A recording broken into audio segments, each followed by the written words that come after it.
Atamarie, good morning. I'm just going to read out a quick statement and then I'll take questions at the end of that. It has been the privilege of my lifetime to serve as New Zealand's Climate Change Minister for the last 6 years and as Green Party co-leader for nearly 9, a position from which I intend to resign on Saturday the 10th of March this year. I'll remain in Parliament for the time being to support the Bill of Rights, Right to a Sustainable Environment Amendment Bill. In my maiden speech nearly a decade ago, I said that I wanted to advance nature's rights laws in Aotearoa, and I do want to take the opportunity of having had my members' bill drawn from the ballot to do that. However, I do not intend to remain in Parliament beyond that.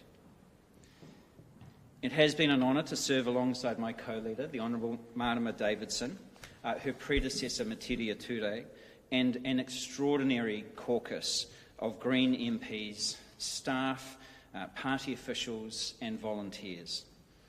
I am very, very proud of what the Green Party has achieved on my watch.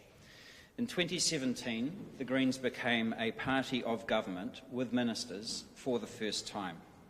We are the only government support party to have increased our support during our time in government, and we did it in each of our 2 terms in government. Having gotten into government for the first time, we passed the landmark Zero Carbon Act with unanimous support across Parliament.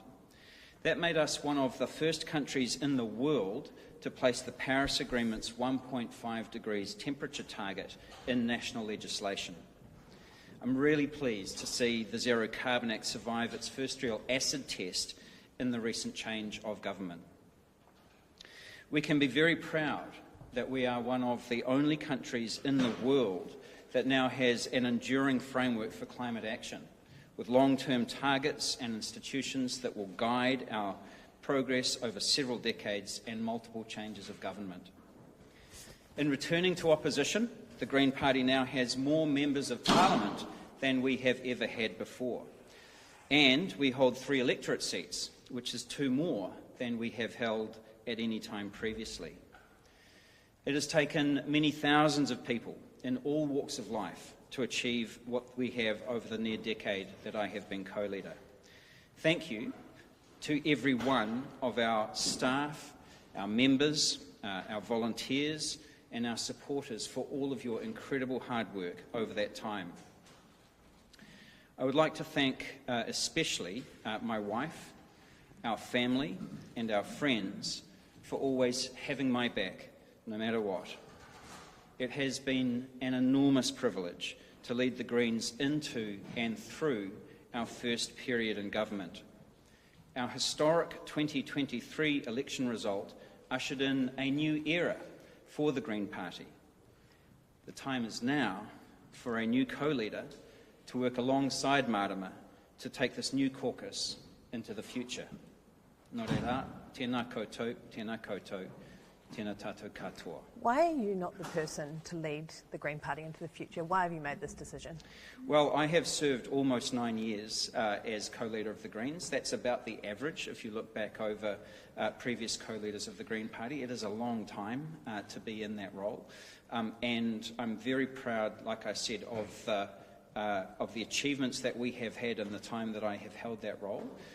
We are very much a new caucus now, moving into opposition again for the first time in 6 years, and I feel the time is right for a new co-leader to stand alongside Marama. What are the attributes that a new co-leader needs, and will you be putting forward your support for Chloe Swarbrick?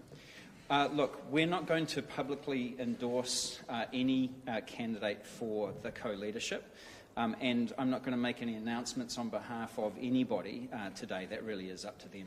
Have you had any conversations with any of the other Green MPs, though, about leadership aspirations, or just private conversations with any of the MPs about who you may or may not be endorsing? Yeah, we have had private conversations, and the clue is in the title there. They are private conversations. Are you expecting it to be unopposed, just a single co-leadership contender? I couldn't tell you. Did what happened with? Let me just come. Could you run us through the criteria of how somebody becomes a co-leader? I understand the Green have certain set criteria. It can't just be anyone. What's the criteria? So any member of the Green Party can put themselves forward to be a co-leader of the Green Party. Under our rules, at least one of our co-leaders needs to be Māori, and at least one of them needs to be female.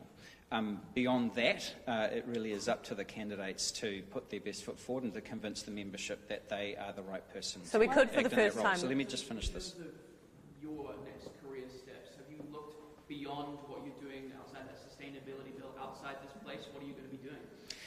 Look, I haven't made any decisions. The key criteria for me is the ability to continue to make an impact in climate and nature, and that is really the kind of lead criteria that I'll be making my decision on. Do you have any regrets over the last decade here in Parliament? And also, you've talked in the past publicly about some of the difficulties in government with some of your governing partners.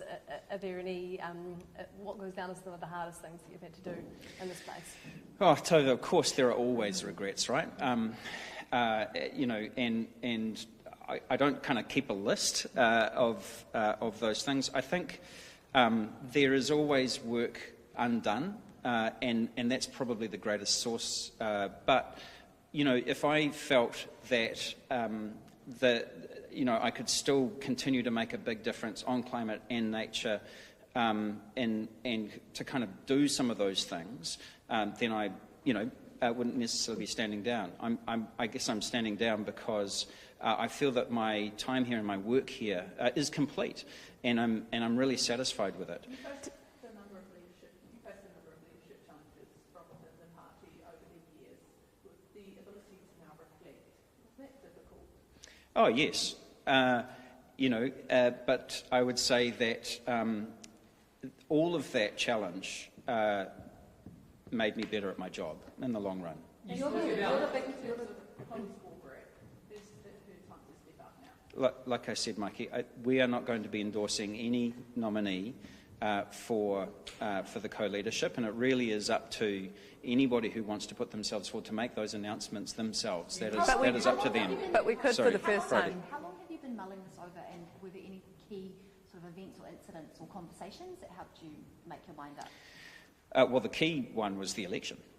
So, you know, like I said, when I first stood for the co-leadership back in early 2015, what I committed to was taking the Greens into government and then safely out the other side. Now, we did have a conversation amongst MPs towards the end of last year. We had an MP retreat in November sometime, and there was quite a strong call for us to stay in place. And, of course, with so many new MPs, you know, we wanted to make sure that we were sort of settled as a caucus, and so I sort of felt a duty to assist us through that process. But ultimately, for me, you know, my job, has been about taking us into government, doing a good job of it while we were there, and then, like I said, taking us safely to the other side. No, it didn't. There are always events and crises that we need to deal with in this role, and so there is never, in my experience, any convenient time. Have you made the decision before that? I had made the decision before that. Yes. Joe. Joe. Consider it all changing your mind just to give a bit of stability to the party? No. My assessment is that actually we are, you know, more stable than that we're doing really well right now. We've got a great caucus. I was really pleased with the process that we had on the other side of the election with the induction and the way that the new caucus has come together. So I'm very confident about the state that we're in. Had you not already made your... You're the big connector in the Green Party in terms of relationships, working relationships with all of the other parties. You've always had an ability to do that. Are you worried that there isn't anyone else in the party with those relationships? Or how do you go about it, I guess, making sure that there is someone still in the party to fill that role? No, I'm not worried about that. And I do think one of the markers of our MPs, you know, broadly speaking, you know, if you look, for example, in our work in select committees, is that we are often the people in those select committees who are trying to build consensus or who are open to kind of non-partisan or non-tribal ways of working.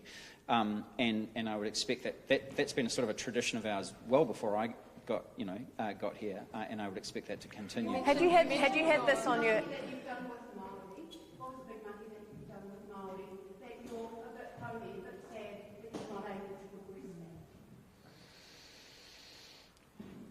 You know, one of the privileges of this job for me, given that I, with the schooling that I had and then my time out of the country, is that I didn't have a particularly deep relationship with Te Ao Māori really before I came into Parliament. And so it has been a real learning journey for me over the course of the last decade, and a great privilege, one I don't think that I would have gotten if I hadn't had this job.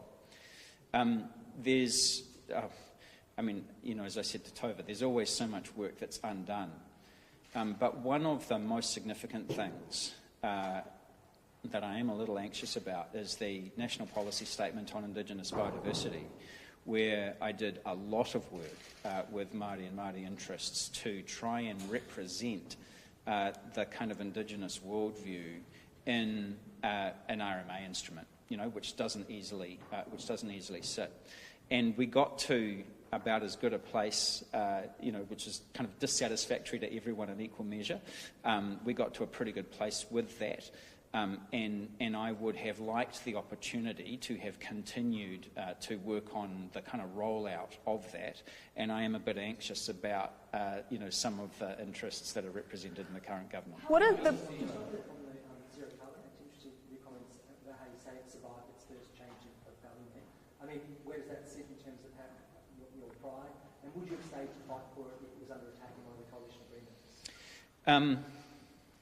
Well, let me answer the second part of that first, which is that's a very difficult hypothetical to kind of work with. I am proud that we have retained that, and I'm particularly pleased that it was one of the bottom lines that Christopher Luxon took into his coalition negotiations, is that framework was untouchable, in his view and in the National Party's view, and that's unusual in this government.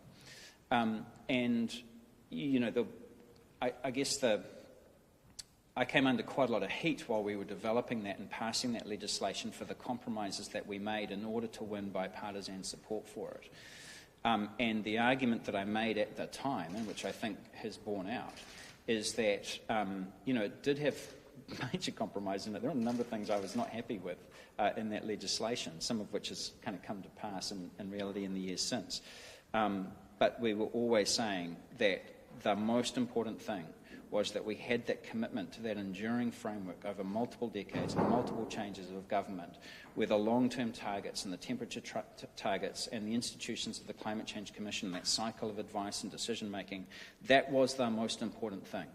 And then you can argue the detail on kind of how to get there, what the EV subsidies should be, or whether EVs should pay RUC, or all of that kind of stuff is kind of the detail of how you get there. But the overall framework seems to be holding up, and I'm proud of that. I'm also, we are one of the few countries in the world now which is, kind of think can demonstrate that sort of track record, and the world needs more of those kinds of stories. There's been a suggestion that you'd be a good climate change commissioner. Are you interested in that job?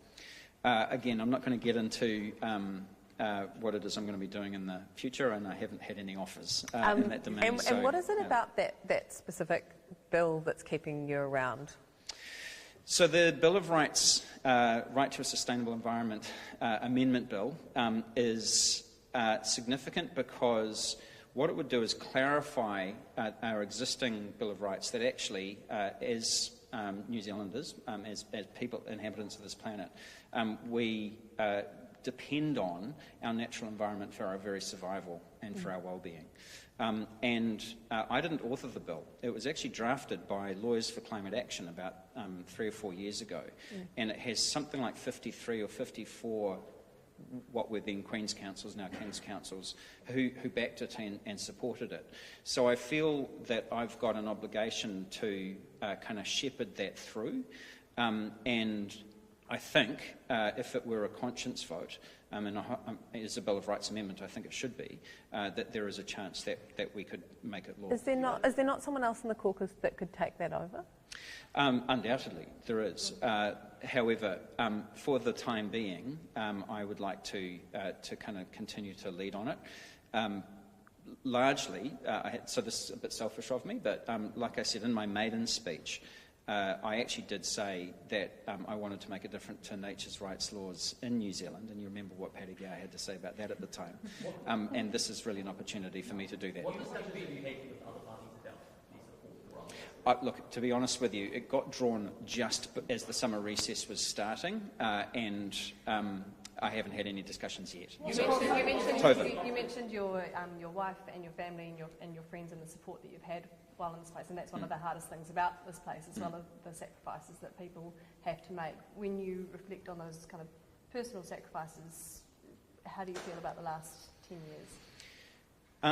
I have asked a lot of my family, and they have given me everything and more. And I don't think any of us could do this job or be functional without that support. You've often been... Sorry. What has been your biggest battle behind the scenes on climate change? That's a good question, because there were so many, and I don't keep a list. Is there one that's really torn your hair out? Yeah, I'm quite grateful to still have some, frankly.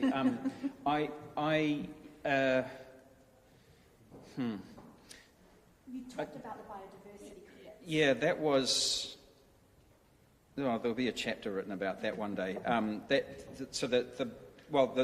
National Policy Statement on Indigenous Biodiversity, of course, is not primarily in the role of Climate Change Minister, although, you know, the biodiversity crisis and the climate crisis are inextricably intertwined. And that was very, very hard. It took 30 years and 3 major attempts to get that over the line. It was a hell of a fight. Has anything ever pushed you close to resignation in this place before? Have you ever thought about resigning before? I answered a question in the House about this, and what I said then was every single day. Every single day. And every single day, up until recently, the question was the same, which is that the work is too important to walk away. The climate crisis is getting worse, not better. The biodiversity crisis, continues to, atrophy the environment that we depend upon. And so it has always been, regardless of any self-doubt or criticism or events beyond our control or anything like that, that is the work that keeps us going. What was the hardest thing that you... Yep. You've often been sort of touted as the centrist linchpin within the Green Party. Is there a concern that once you're gone, it's going to lurch further to the left? Perhaps you want to chime in? Can I get in ahead of that? So one of the things that we often joke about is the extent to which we're typecast in kind of those sort of caricatures, and I think that is just a function of politics. I think that what will happen is when I am no longer here, somebody else will get typecast with that. But ultimately, we are. One of the things I'm most proud of, in my view, is that our caucus and our party is actually clearer about what it stands for, more unified than it has been since I first came back from overseas to join. Have you not, James? Have you not typecast yourself as that? Go ahead. I'll just respond for you. It says, are you guys going to lurch to the left now? What keeps us really steady over decades is we have got core kaupapa, core Green Party values that have stood the test of time. If anything, they are even more important today than they were decades ago when those core founding kaupapa came to light. And so we will always continue to be a party that fights for people and planet and challenges the dominant system of power, the dominant system of privilege and oppression, which is the driver behind all of the big crises that the Greens care about. So we will continue to be staunch and loud, and we've both always been really proud of that. Are you looking forward to working with Chloe Swarbrick as co-leader? So I am looking forward to the next co-leader. James and I will be really clear to not interrupt the process, a fair and just process that the party has in place to elect the next co-leader, and that includes not privileging or commenting on who the candidates will be. But there is a possibility that we could have 2 female co-leaders for the first time, right? That is within the rules, yes. And do you think we will? Thomas? I've already said this after the election, but what are your plans regarding, being time in the next election? Are you committed to doing that? I'm here. I am enthused by the biggest caucus that we've ever had, and I'm carrying on. Sorry, that wasn't it. Can we just pick up on that? Can you commit to standing as the co-leader at the next election? I have learned that I take things day by day, and right now I am here and committed. So, and you're not making the commitment that you'll not be a here at the decision. next election? Just no decision made. When did James tell you that he was going to resign, and did you try and convince him to stay? I have known for longer than all of you, obviously. I've known for some time because we're owed that with each other. And I have been working with him closely for 6 years as a co-leader. So I was sad, as would be expected when you go through so many ups and downs together. That is a way of working together that not many team leaders ever get. So I was sad. I've had time to get over my own grief, and it's a change, so change can often be hard. And with the election, with this incredible new caucus, I am excited that we've done this before. The Greens have done changes of co-leaders before, and he's given blood. He's given his life and he's given blood to this mahi, and I am now happy that he gets to go to the beach. What does it do? What does it do for the? Did you try and convince him to stay, or are you kind of... Actually, the reason he's still here is to help us through the election, to help us get our new caucus in and settled, and we're keeping him around when really he deserves to have his time. So I'm glad he's still here for the time being. Can I follow up on that? Because James, you've repeatedly said that you wanted to take the Green Party into government and safely out into opposition. Is part of the reason that you are sticking around for an unknown amount of time at the moment is because you do have a large caucus, you do have a lot of new MPs, and you see it as your role, as one of the more senior MPs, to actually guide that new caucus through opposition? Yeah, look, I mean, I'm happy to act as a mentor and a support to our caucus and to our MPs and to our staff and so on. But there are a number of senior MPs who have been around for a while, and if I wasn't here, then I think our new MPs would be very well taken care of. No, it was not a factor in the decision. What does it do for the stability of the? Mark. Your biggest legacy will be, when you look back on it in a few decades' time, when you've got some distance from being here? Legacy questions always leave me slightly queasy because it personalises the work. But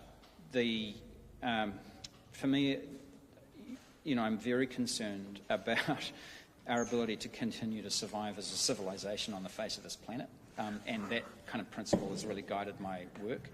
And so, to me, the idea that we're able to create change that endures over multiple decades and multiple changes of government is more important than anything that kind of occurs in the here and now. Can we just return to reflections for a moment? You said, every day that you thought about resigning in this place. I don't know if that's an exaggeration or not.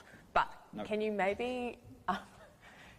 maybe tell us what the hardest thing to bounce back from was? Because you took quite a few knocks.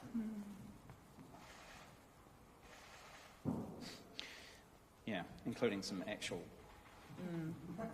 knocks. I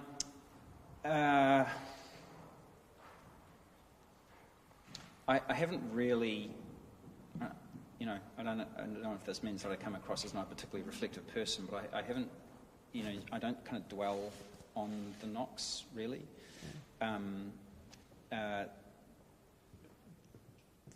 There have probably been half a dozen incidences over the course of my time here where, that kind of balance of, being able to do good work and make a difference versus the kind of cost of that came pretty close. But, it never swung in that direction. To that point, how difficult has it been for you to strike that balance, between idealism and pragmatism when you're doing this job? I don't see those things as two things that you weigh against each other. I think that and this is a very personal view, is that pragmatism is how you deliver idealism. Is that we've actually got to engage with the world as it is, and the Greens for many decades have talked about building consensus, and that means building consensus with people who fundamentally disagree with you, not just with people who already agree with you. And so I've kind of taken that principle to heart in all of my work and sought to try and engage with the stickiness and with the problem as it is, and not try to pretend or fool myself that it is any other way than it is. And so, I know that many people will pass judgment and say I got that balance wrong in one way or the other at any one time. I probably did. But I sort of see those two things as the same thing. What does it do? Sorry, let me...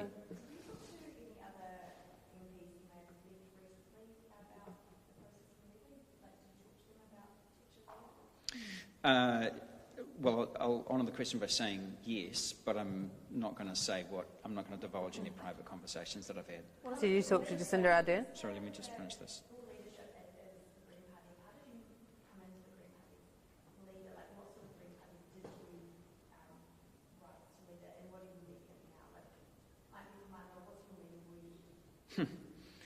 Yeah, well, I'm probably not the person to answer that question.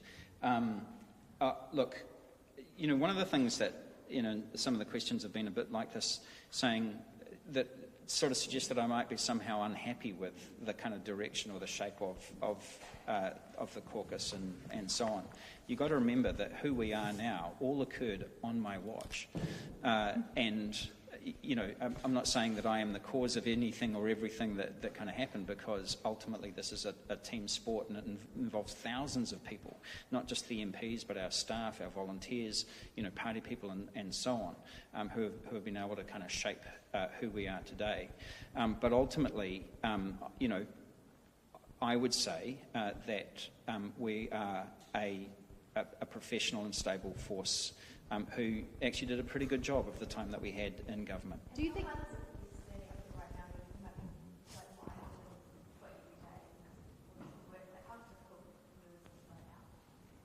It's pretty easy to tell you the truth. Sorry, let me come to Mikey.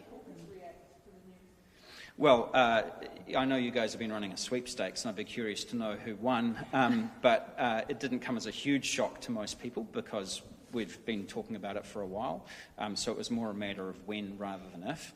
And so, again, without divulging a private conversation in Caucus, the air was one of kind of acceptance, and I'm very grateful for some of the things that people said. What do you say to those voters who looked to you to be the kind of moderate one, the kind of centrist one, and are now wondering, is the Green Party next to me?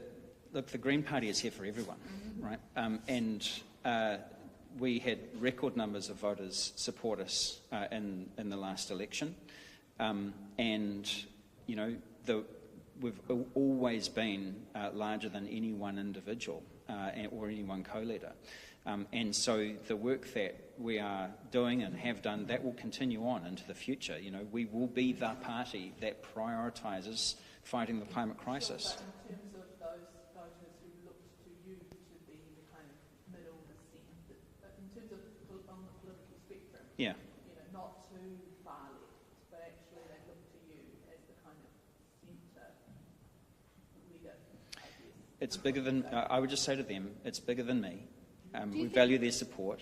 I'm very flattered that there will be people who did centre their support on me, but we're still here for you. What does it do for the stability of the party that one co-leader is standing down and the other co-leader can't commit to leading the party into the next election?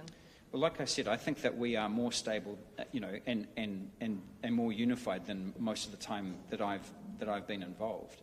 And potentially rudderless. I completely disagree with that assessment, Tova. Like I said, I think that we are clearer about what we stand for, and than we have, in pretty much the whole time that I've been here. And I'm very proud to have been in the role for that shift. And my sense of the caucus is that it's in terrific shape, and actually now is probably the best time for me to stand down and to hand over to a new co-leader. To your earlier answer as well, you said that you have had some private conversations with members of your caucus about leadership aspirations. Does that mean that privately you have endorsed somebody? No.